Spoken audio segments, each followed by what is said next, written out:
Hey everyone, it's been a little bit, so let's just jump right into it. Don't forget, if you like the content, to like and subscribe and share. We're growing. Hooray! Today, I wanted to talk about the Acolyte. If you're still here, don't run away. This is going to be different from the other videos you've seen about the Acolyte. Now, most people have been pooping all over the Acolyte, and I get it. This is going to be a video in defense of the Acolyte. Am I defending it because I think it's the greatest show ever? No. But I also don't think it's the worst show ever. A lot of people have been hating on it, and there's a lot of reasons to dislike it, especially episode 3, which is when I think everything hit the fan. If you want to know the quick versions of why people don't like it, 1, terrible child acting. 2, it kind of does spit in the face of a lot of the lore of Star Wars, the biggest one being that Anakin Skywalker is somehow special because he had an immaculate conception through the Force, and in this case we see 2 twins who have immaculate conception through the Force. That's probably the biggest one. But also there's this whole coven of witches who are also Force users. They're not exactly Sith, they're not exactly Jedi. They don't even call it the Force, they call it the thread, etc., etc. The things that I wanted to highlight, though, and actually what I think the writers are going to do, this is my prediction.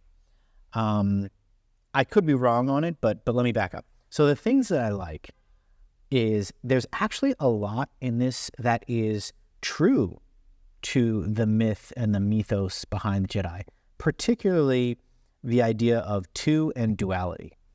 Now, it's a little bit over the top with the Acolyte. At one point, there's these witches who are chanting, "We are one, we are two, we are many," I think it was. The power of 1, the power of 2, the power of many. That's what they start chanting.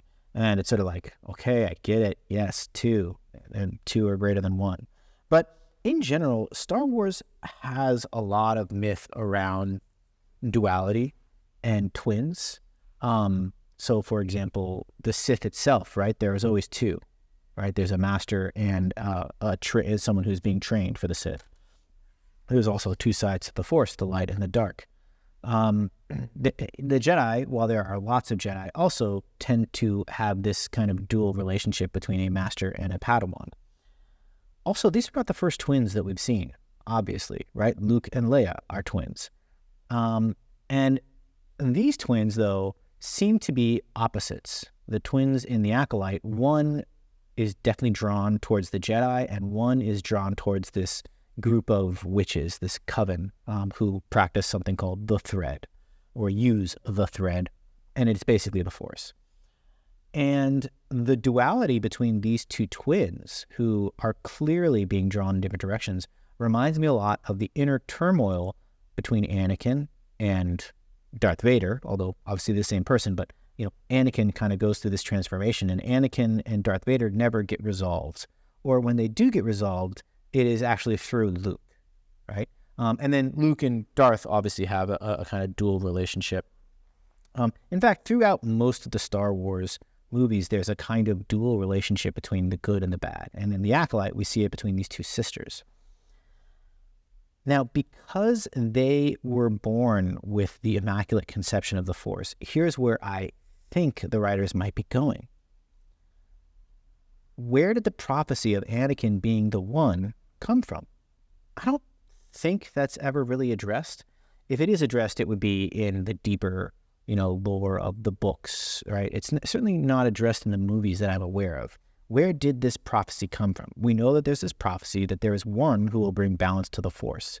And again, when we first enter into the modern Star Wars movies, it is Anakin is presumed to be the one.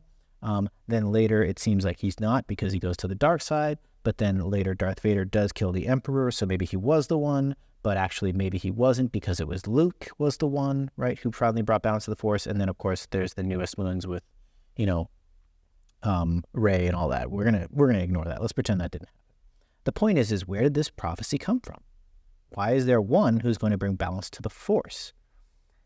And when you think about a prophecy, I think about like the Matrix, for example.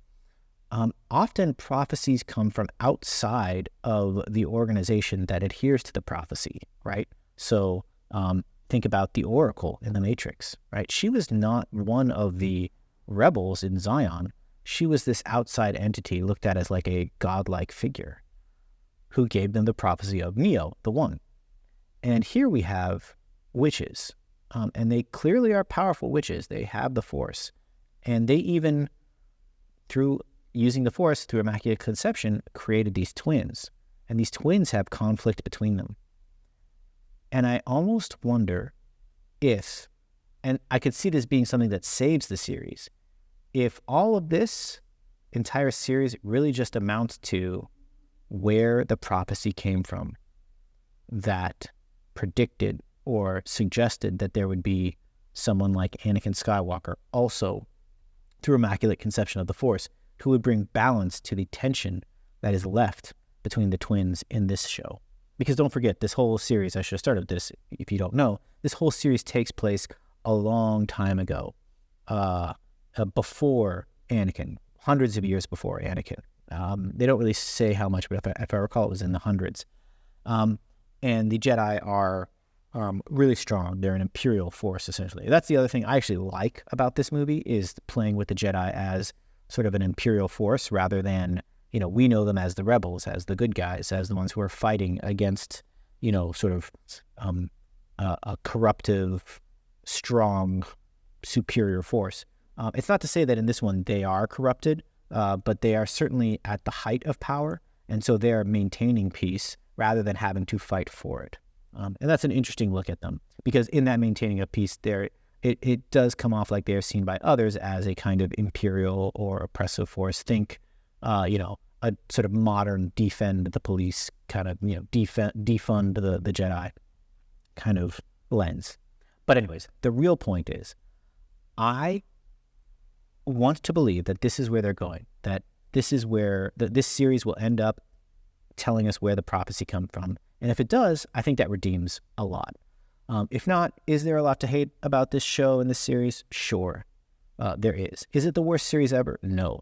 I don't think it's nearly as bad as the modern movies that centered around Rey. Those were trash for a whole different reason. These are attempting to be, I think, better and more true and more interesting. And again, right now have zero tie-in to the modern Star Wars tales that we know. But one thing that they have done well, Disney has done well, is every side quest, every side story, The Mandalorian, etc., everything is tied back, right? This taking place hundreds and hundreds of years earlier, it's hard to see how it can tie back. But I think the prophecy is where it will do it. And I do think that these witches are the perfect characters to deliver that prophecy.